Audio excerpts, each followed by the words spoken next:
பகலில் சாதாரணமாக இருந்த அந்த பள்ளி இரவில் யாரும் அருகே வராத பயங்கரமான இடமாக மாறிவிடும்.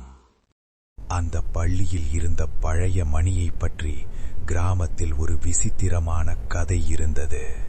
ஒரு இரவு சவாலாக அந்த பள்ளிக்குள் செல்ல 4 நண்பர்கள் முடிவு செய்தார்கள். அவர்கள் மெதுவாக பள்ளிக்கதவை திறந்து இருளில் உள்ளே நுழைந்தார்கள். நீண்ட இருண்ட நடைபாதையில் அவர்கள் நடந்தபோது ஒவ்வொரு சத்தமும் அவர்களை பயமுறுத்தியது. அவர்கள் மேலே பார்த்தார்கள். அங்கே அந்த பழைய பள்ளி மணி தொங்கிக் கொண்டிருந்தது. அவர்களில் ஒருவர் சிரித்தபடி அந்த மணியின் கயிற்றை இழுத்தான். அந்த மணி சத்தம் முழு பள்ளியிலும் எதிரொலித்தது. அந்த நேரத்தில் ஒரு வகுப்பறை கதவு மெதுவாக தானாகவே திறந்தது. அந்த கதவின் அருகில் முகத்தை மூடிய ஒரு மாணவி நின்று கொண்டிருந்தாள்.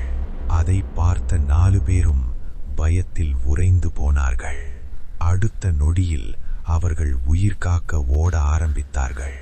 பள்ளி வாசலை தாண்டி வெளியே ஓடி வந்தார்கள். பின்னால் பார்க்கக்கூட பயந்தார்கள்.